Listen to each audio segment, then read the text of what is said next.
smaller organizations can really implement culture change, process change, operational change much, much faster, which is a real benefit to them.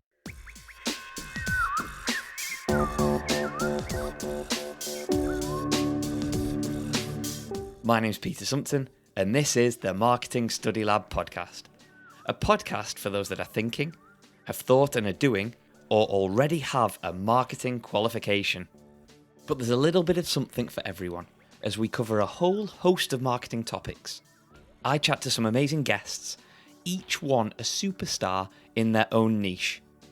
And if you have a burning marketing question already, or after this episode, get in touch, we'll chat it through.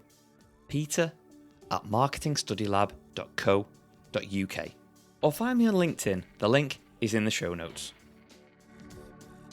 If you'd like to leave a review on iTunes, this will really help others find this podcast and spread the marketing word.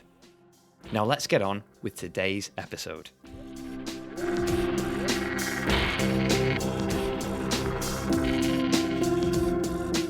Segmentation, targeting, positioning.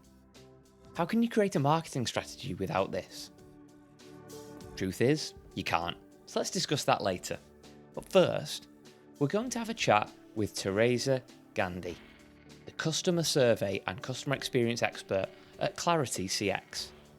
This is the first of 2 episodes where we'll take a look at CX in more detail, so stay tuned for the next episode as well. Actually, don't stay tuned, just subscribe. Anyway, back to Teresa.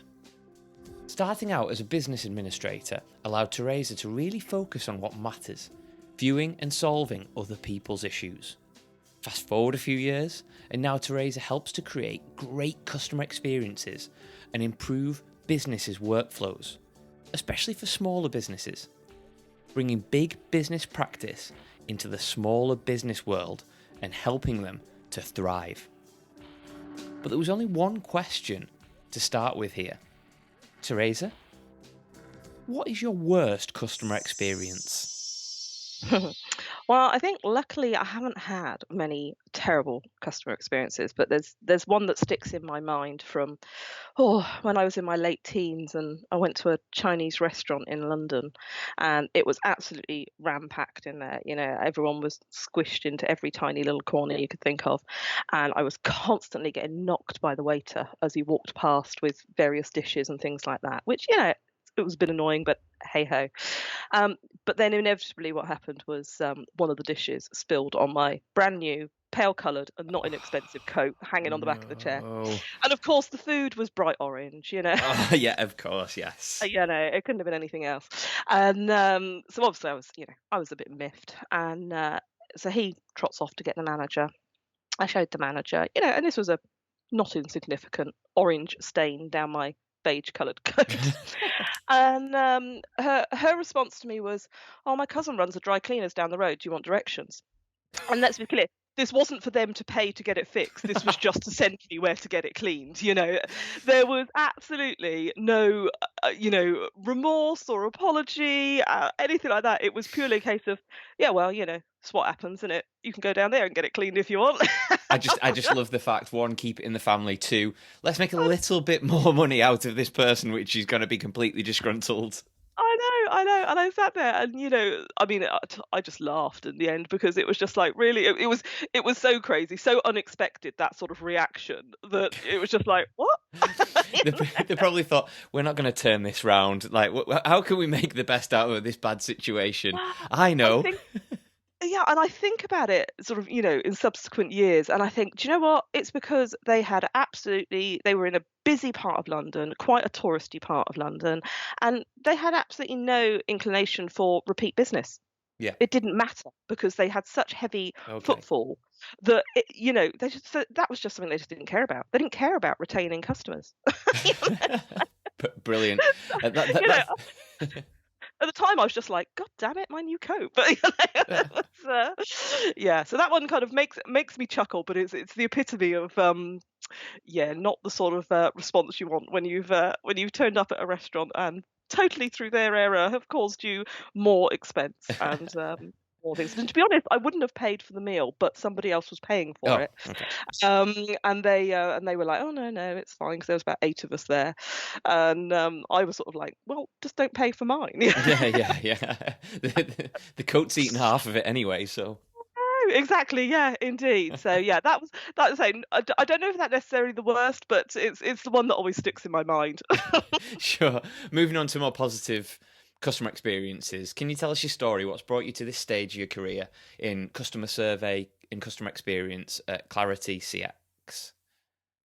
So I hail from rural Somerset. You might get the odd here and there, but Excellent. I grew up in rural Somerset, and to be honest, we were an hour away from the nearest city, which was also an hour away from the nearest big business. And so, when I was leaving school and thinking what to do next, and people were starting to talk about university, the workplace in that environment was very much a case of whether you had a degree or not, you were still starting at the same point, unless it was a role where you required a degree, such as lawyer, doctor, something along those lines. And I was kind of like, well, I didn't want to do those professions, and I really don't quite know what I want to do. So I ended up sort of going to sort of A levels in communications and doing a business and also some secretarial skills, just to try and get myself a broad base, really, to sort of work out what I want to do in the future. Incidentally, touch typing, best skill I've ever learned in my Yeah, life. I can imagine. Everybody Fantastic. should do it. Everybody should do it. I've never been a secretary, but my God, that's a good skill to have. Yeah, yeah, sure, yeah. So, I mean, I went out into the workplace, sort of administration roles. Sort of by my mid-20s, I went into procurement and was managing the procurement team for the local NHS trust.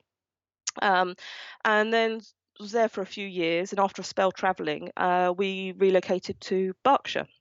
And this was where I found the big problem. I couldn't even get through the door because I didn't have a procurement degree. Mm. I was killer questioned out straight away. So in the need to earn some money here, I went temping, and the first place I was put was the Vodafone recruitment team, which was the same company who had blocked me at a killer question. Yeah, excellent. And within 6 months of working in the team, they were kind of saying to me, not being funny, but why aren't you doing something a bit more challenging? Mm. And so I explained to them why. I said, yeah, I used to have a £250,000 sign off every day, for the NHS, but you wouldn't let me through the door for Yeah. even for an interview. It's because of Um, you I'm in this position. yeah, it was kind of crazy. And so I quite quickly, they were bringing in a new recruitment system, so I was moved over to help with the bringing in of the new recruitment system.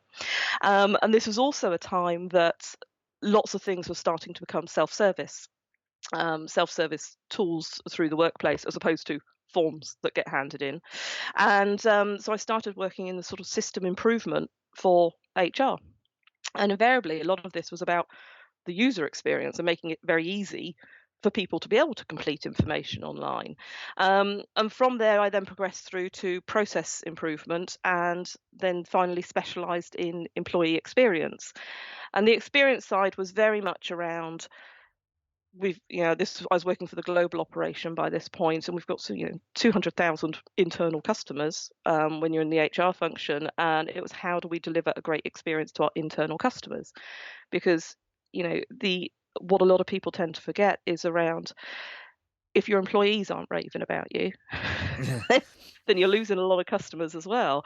You think about the situation you sit in, and if you're talking to a friend down the pub and they absolutely hate the company they work for, how likely are you to buy a product from that company?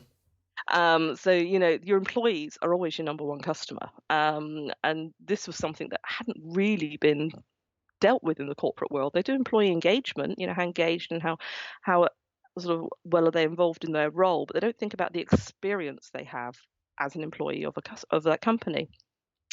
So we sort of defined the strategy, approach, training, everything that was needed to create effectively an internal customer experience for all employees of the company globally. I'd been at Vodafone after the sort of end of that rollout and sort of moved into business as usual activity. I've been at the company 14 years. My personal life had changed quite a lot, and I was thinking, I've loved doing this, and I just don't know what I want to do next within the company. And so that's when I started thinking about, well, do you know what? I'd love to do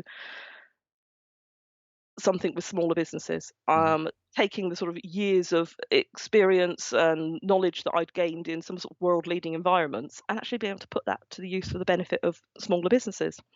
And so that's when a couple of years ago, 2, 3 years ago, I decided, yep, I'm gonna take it out there on my own, and that's when I started Clarity CX.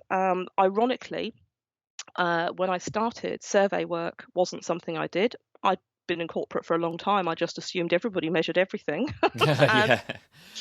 turned out they don't. Uh, Absolutely. Yeah. um, so survey work, ironically, is now a large percentage of what I'm doing, and with sort of some customer experience consultancy that goes with it. But it's you know it, ideally what I'm doing is really helping clients in smaller environments really know what they're asking, when they're asking, how is instrumental, and everything they need to build the foundations that helps them develop and improve the right things at the right time for their customers of their business. Okay, this leads nicely on to my next question, which is, can you just explain what CX is? Yeah, CX, the industry terminology for customer Absolutely. experience. And customer experience is every single teeny tiny touch point that a customer or potential customer has with a business. It starts before you know they're a customer. Their thoughts and feelings about a business are being formed. 70% of buying decisions are based on the way a customer feels they're being treated. So it's important to ensure that all of those touch points are positive and, most importantly, easy for customers. A lot of focus is put on customer service, which is very important, but that's a reactive relationship. And whilst important to do it right, a great customer experience covers every touch point and is much more proactive and beneficial to the business. Very succinct answer there. Fantastic. Perfect clarity, which is ironic, really, given the So, name of the organisation. can you think why I named the company Clarity CX now? It's yeah. There's so many puns about it's all becoming clear and stuff like that. I think we need to move on very quickly. What are the main differences between a customer experience with a smaller company compared to a larger organisation? Then Speed is the first one that comes to mind. So the speed in which a smaller company can implement improvement and change is astronomical compared to a large organization. Customer experience is something that every single person in the organization has a responsibility for in some way. The larger the organization, the harder that is. So smaller organizations can really implement culture change, process change, operational change much, much faster, which is a real benefit to them.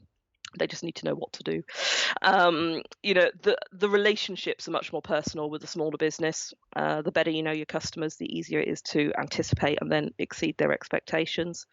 And generating that feeling of responsibility and empowerment to make a difference, again, much, much easier with a smaller workforce than when you're dealing with 10,000 people in a larger organization.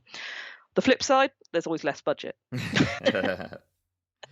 you know so it's about making the most of what you've got, and a lot of customer experience improvement is just about that knowledge and understanding, and everybody being on the same page and understanding how their little teeny tiny element impacts the bigger picture and the benefits that that's having. But as I say, speed and the sheer volume of people, that's what it could take a decade for a large organization to incorporate, a small business can do in a year. And I think people starting out in any industry or in customer experience or in marketing in general sometimes forget that or don't understand that larger organizations are big juggernauts that do take it's not weeks, it's not months, it's years to make those dramatic shifts into something that is a positive change. Absolutely. I mean, I spent 4.5 years rolling out the fundamentals, the strategy, and the approach for employee experience within Vodafone, and that was before it had even hit a business as usual. So that was a 4-year rollout. Across the countries, and that's typical. It's huge, and the challenges, of course, they face because it takes longer, is the turnover of staff. So you often are starting from scratch. You often don't have people that are seeing things all the way from beginning to end, which is great to have new people in, new ideas, but it also slows the process. So that those are some of the challenges that you find in the larger organisations. And as you say, that expectation that what you want to do. I mean, it can take 6 months to get it signed off by the directors to Yeah. actually get things started. So you can spend 6 months just amending your presentation. And I think as well, the thing I've really noticed now I'm working with smaller businesses is when you're presenting something into a larger organisation, they want to see the 5-8 year roadmap for Hmm. this. You show that sort of thing to a smaller business, and it's they're like bunny in the headlights. It's too much. It's too much for them to grasp. And actually, you need to break it down into just a manageable chunk. Let's do this bit first. Hmm. And you don't need to talk about the next 7 steps at that stage because it's just too overwhelming. And I don't mean that in any kind of patronizing way. It's just they don't have the resources to dedicate to this. Everybody does something as part of their, in addition to their day job in a smaller business. So it needs to be much smaller and manageable. So these sort of 5-year roadmaps that are in place, and although they might be in the back of my head, I don't spend time talking about that with the smaller businesses, whereas I had to do that for months in a larger organization just Yeah. to get the go ahead to get started. So it's those are real big difference I've noticed working with the smaller businesses. So, what do you need to consider in order to go from a good experience to a great one? So I think a comprehensive understanding of your customer base is essential to start with. Really understanding who's buying what and when and how are they finding you, and what are they thinking about you, and what are they thinking about you at different stages of the process. So that real understanding. A lot of people often skip past that because they think they know, and Yeah. we're all guilty of it. We all think we know. We think it's the same as we're thinking ourselves. We relate our own experiences and think, well, yeah, that's what I'd want. But actually, it's really easy to forget that actually your ideal customer isn't you. So, you need to understand your customers, and what they want might be different from what you think they want. And sort of getting that knowledge in place, and really understanding them. And And just on that point, it can be so hard to almost see the wood from the trees when you're within a business, large or small. It can be so difficult, but massively important to see everything from the customer's point of view. absolutely, Hmm. and as I say to my clients, I'm your customer's eyes. And actually, some of the best people that I always try and bring in on any project are people new to the organisation, Mm. because they haven't been sort of, let's say, cloned into the way of thinking of the business. And let's say, I don't mean that negatively. It's what happens. The longer you're at a business, you answer your own questions. You never actually ask that why, because you've answered your own question through your own knowledge. But when you're new, all those why questions are really important, because they're thinking, well, if you're thinking that, then our customers are probably thinking that as Mm. well. And so new people are brilliant for improvement because they can sort of put those why questions out there that our subconscious, when we've been in an organization longer, just disperses.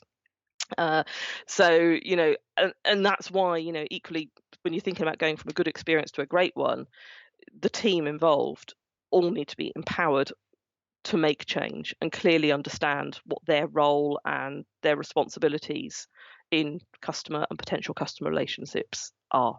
And it could be tiny. It could be the finance team and the way they send out an invoice to a supplier. Now, who's to say that supplier isn't going to become a customer? Who's to say that supplier's family member isn't going to become a customer? But it's saying, actually, how easy was it to understand this invoice? Was it on time? Was it simple to understand? Was it correct? Was it really obvious how I make this payment and when? Because all of that is making them form an opinion about your business. So something as simple as that is, how you can really start changing. As I said at the beginning, it's teeny tiny little changes, but a whole plethora of them that form people's opinion, thoughts, and feelings about a business, and that is what generates their experience of that business. Okay, so you mentioned a few things there: roles, relationships, empowerment. But how important is a process within the customer experience environment? So I'm process improvement background, so I may be slightly biased. I am a process person. I am an absolute process person. But I think when a lot of people think about process, they just think about something that's documented on a bit of paper that might sit in a file somewhere, and they don't think about it as a living, breathing thing that happens. And equally, when I talk about empowerment of teams, it's when they have a process, but they know part of it is a pain point or it could be better, that they're empowered to take that and fix it. Processes should never be set in stone. They should always be a foundation and guideline to ensure consistency. Now, consistency is key for customers. They know what to expect and when, from who, how. So a process is great for generating that consistency, no matter how many people, how many times they interact or how many people deal with their particular requirement. They're always going to get that same experience. So processes are really key for that. And using visuals works well for some people, using lists works well for others. There's some great software that I've seen recently which almost acts a bit like a client relationship management system, but it's also a process system. So it really combines the two and makes that process a real living, breathing thing. And that's the way that processes work well. That's the way that it just becomes part of your daily activity. It's this is what happens next, this is what happens next, that real easy understanding. Sorry, carry on. Yeah, apologies. I just wanted to move on to ask you if there's any fundamental steps in creating such a process. If you're starting from scratch or you're going into a business, is there anything that's almost not a roadmap, but something you can follow? Yeah, so I mean, if we're going in and they're sort of creating processes from scratch, I always start off with basically creating a bit of a menu. Okay, let's document all of your processes to start with. Let's look at all of these processes that we have. And then we add some sort of prioritization, some sort of scorecard, which helps to identify what to focus on and when. And then the first place is to start documenting the as is process. Visually normally works best, sort of swim lanes with owners, what the customer sees and feels, because actually just that documentation of what they currently do can be really powerful.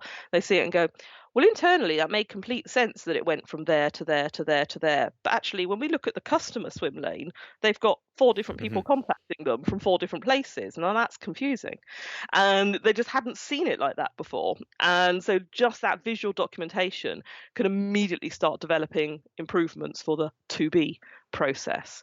I work within 4 fundamental pillars with the businesses, and it's easy to find, easy to use, easy to understand, and easy to trust. And everything they do should fall within one of those pillars. And as I keep saying about it being easy, it's got to be easy. The more effort involved, the more niggled people get. So Yeah. it's about making everything easy, and that's for your employees as well as your customers. So start off with the menu, prioritize the processes that are there. Reordering the tea bags, well, it might not be that important to your customer, but it needs to be on there. And you can put it in there and just say, right, what does that currently look like? And literally that exercise will generate the most improvements. And having those visuals as well and creating that into a sort of process steps, changing roles, responsibilities, it often goes hand in hand with a little bit of a reorg in the organization. Say, well, it just didn't make sense for that person to be doing that role because it wasn't great for the customer. And so those visuals are really important. How quickly they do those, how quickly they implement the improvements, that of course always depends on the resource available from the business, but it can be done in a couple of months, or it could take someone a couple of years. I always say it doesn't matter when you're improving as long as you start. There is no end point, there's always a start. And the budgets, requirements and priorities of the business will determine how quickly that happens. Obviously the quicker it happens, the quicker you'll see the benefits, but it's always that balance. And it's those like you were saying before, those little tweaks that might not make a huge difference. I can't remember who said it, but I was listening to another podcast. Yeah, I do listen to other podcasts. Not just my own. I'm not that vain. Not quite yet, anyway. And he was saying that if you think of a farmer in a field and he drives in that field every single day, he goes down the same track every single day, those tracks are going to get more and more defined, more and more defined. If he wanted to shift it, just move that tyre a tiny percentage of an angle every single day, you'll slowly move the tyre tracks to somewhere else. Yep. And I suppose it's a similar thing. They're always changing, always looking at a better process, or just the small little tweaks can make a massive difference. Yeah, absolutely. It is. I say, teeny tiny changes. And the great thing is the majority of these changes cost the business nothing. Mm-hmm. They're not things you have to buy in. It's not things you have to, oh, we need a whole brand new system. They might do, but I mean, 9 times out of 10, they don't. And it's just about tweaking their ways of working. And the great thing is that as you empower teams to make these teeny tiny changes, they become more engaged. They become more part of it. They gain a greater understanding, and it really starts generating that thing, that buzzword that is a customer-centric culture within the organization, because they feel that responsibility, they feel that empowerment, because their role in it today was, here is a leaflet we send out, or here is a marketing information that we send out to a customer. Have I had a 10-year-old read it? Because if a 10-year-old doesn't understand it, then damn sure a new customer won't either. Yeah. And this is part of the easy to understand. And I always say you write things for a 10 to 12-year-old, because you don't need to be patronizing. They're perfectly capable, intelligent people, but we take away that assumption of knowledge, which is where we can get really mixed up with communications and relationships with customers. We assume they know something because we do, and we all do it as human nature. So, if you have in the back of your mind, actually, would a 10, 12-year-old understand that? And then you can just rewrite that and just make it clarity. It builds the trust with the customer, because there's no doubts. There's no doubts about, I think I understand that. Am I going to look a bit of a prat if I ask what it means? Yeah. Or what it is? Really keeping things really simple to understand and really easy builds those trust and relationships. And like I say, a plethora of these teeny tiny changes is what fundamentally impacts the experience overall. So to understand the customer, you can look at potentially doing surveys. It's a good way, which you also cover. I'm sure most of us have either taken one or think we can create one, because it's simple: yes, no, out of 10, etc., etc. What makes a good survey, and are there any tips you can give us? Haha. So yeah, I thought very much the same, which is why I never even offered survey services to start with. But it turns out, no, people don't really write very good surveys quite often, which is why I now offer that as a service. But one of the things we always start with is understand what you want to know, and most importantly, what you will do with the responses to each question. People have a real tendency to kind of ask lots of stuff they're sort of interested in. It would kind of be interesting to know that. And a survey isn't the time to be nosy. A survey is a time to actually get the data and information that you need to then take action afterwards. So, when you're looking at a survey, if you're not going to take the specific responses from that question and direct it into positive action, then stop asking. It's just another question that's getting in the way. When you are ready to take action on that, that's when you can start asking those questions. For some businesses, it might just be 2 or 3 questions, because that is all they're able to physically take action on at that time. And if you can't take action, well, why ask somebody to fill in a 10-question survey if you're only going to do stuff with 3 answers? So, that's one of the first things to get people's sort of heads in the right thing. We can get carried away with writing, oh, it'd be great to know this. Oh, it'd be great to know that. Okay, that's nice, but it's not what you need it for right now. So it's that focusing on what you need and what you will do with each response. Because, the second part is simplicity and speed is key. Again, it's about the easy approach. Why should anybody bother spending their time filling out a survey? Now, again, with small businesses, they've got better relationships. It's not like the things that Amazon sends you in the mailbox or whatever like that. The small business has got that relationship. So they have the opportunity to set the expectation that it'd be really great to get your feedback at the end of the process, so that when their request comes through, they've already put that thought in somebody's mind. It says, oh, okay, yeah, actually, they've asked me to do this. so I will do it for them. But if they open it up and it's 3 pages long, they're soon going to forget that goodwill, and it'll Mhm. disappear. So simplicity and speed, absolutely. And that's where free text comment boxes need to be an absolute minimum, because they're not easy. People have to think Yeah. about that.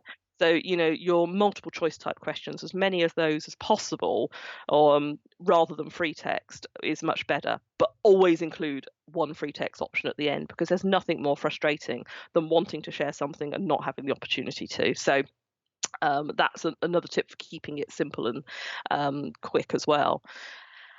Timing that it's deployed and the channel that they use. When is it easiest for the customer? When is it the most timely to deploy it? That really impacts response rates.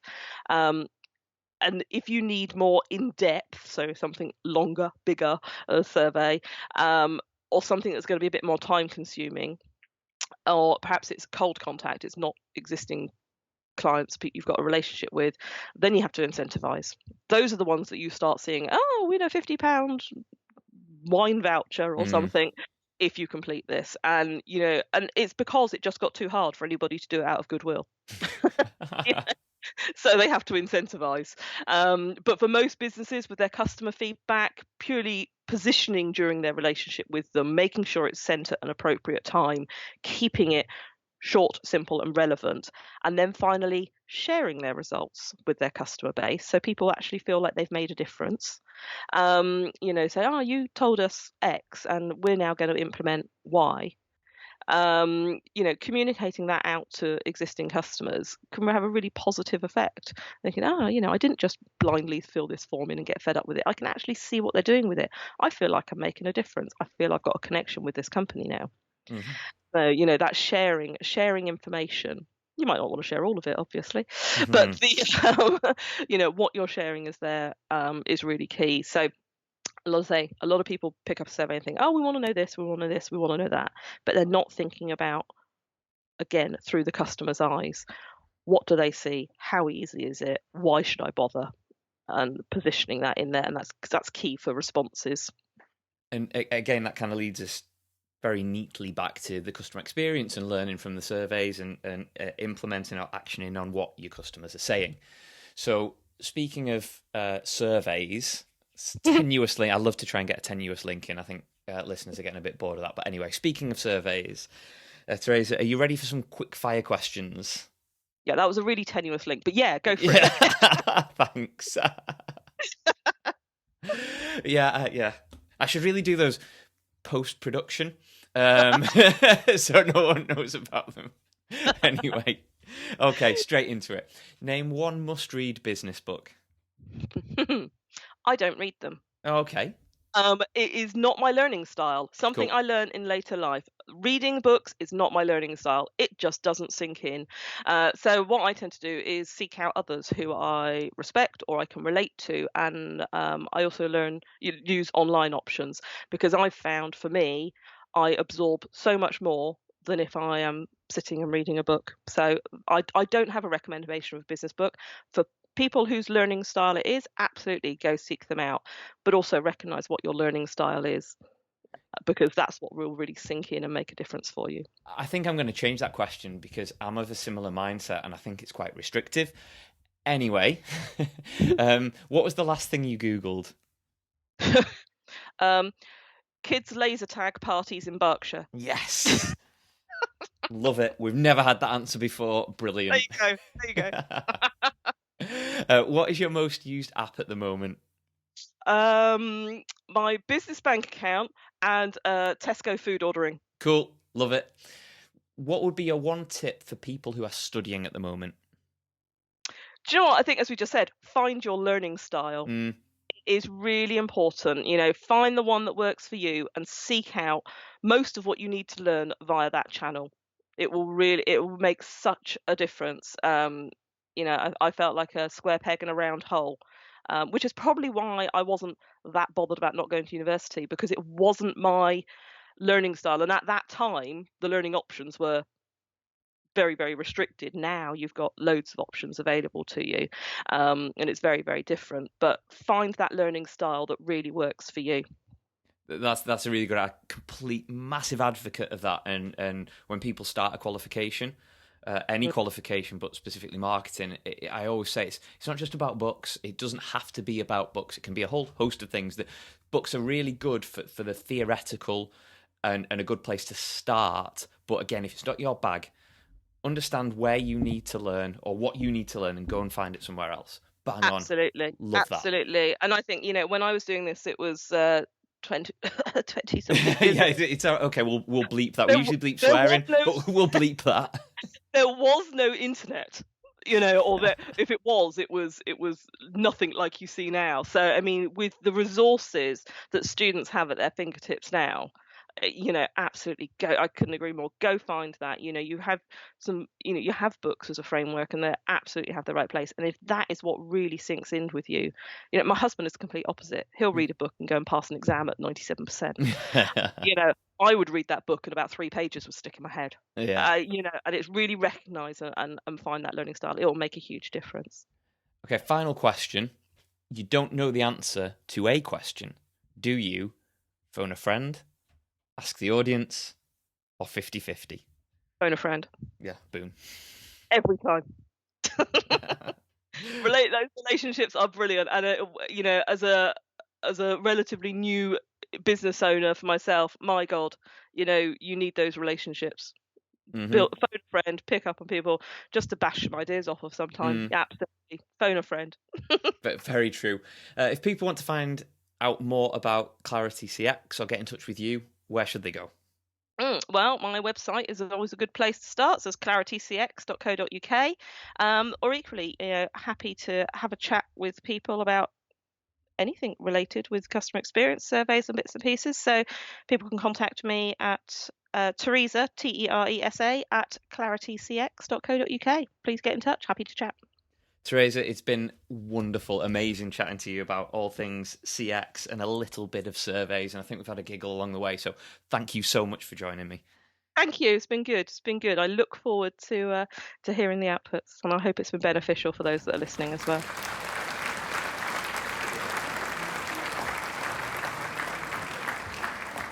Teresa, thanks once again for joining us.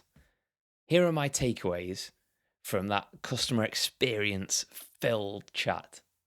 A customer experience, or CX for short, is every single touch point that needs to be considered, even before a customer is a customer. Remember, with 70% of purchases based around the feelings we actually have, experiences need to be tip top. Good isn't good enough anymore. Culture, process, and operational changes are all as important as each other when it comes to CX, and they should never be set in stone. They are as living and as breathing as your customers are. Moving and changing the CX needs to be done along with the changes within the market and changes that consumers have. And finally, to create an excellent survey, you need simplicity and speed. But post-survey, remember to share the results, unless the whole survey becomes pretty redundant.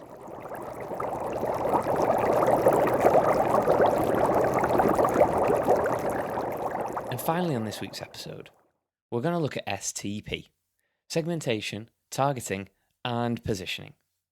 This concept can help you focus your marketing strategy towards the right target market in 3 simple steps. 3 simple steps with a little work, of course. Number 1, segmentation. Segment your market into sections of similarity, divisions of people that have the same likes, interests, perhaps demographic background, in order to understand their place within a certain market. If you could pour all your customers into buckets that had specific elements related to them, that's what we're talking about. But don't try and pour you. Anyway, on to targeting. Now you've got this segment. Which of these will you target and why? You will need legitimate reasoning behind this why. It could be the largest segment, most profitable, most aligned to your beliefs, or even the one that you're closest to.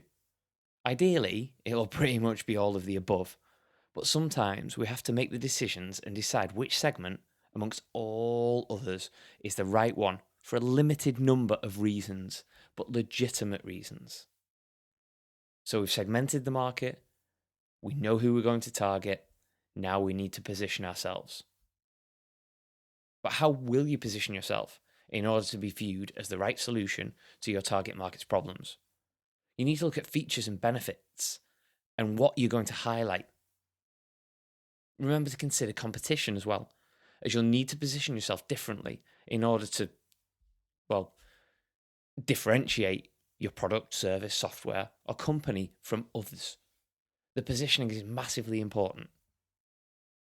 So in doing this, you place yourself in a unique, one-off position within your market, a position that no one else is in, and therefore you become the only solution in that niche. Segmentation, targeting, positioning, done.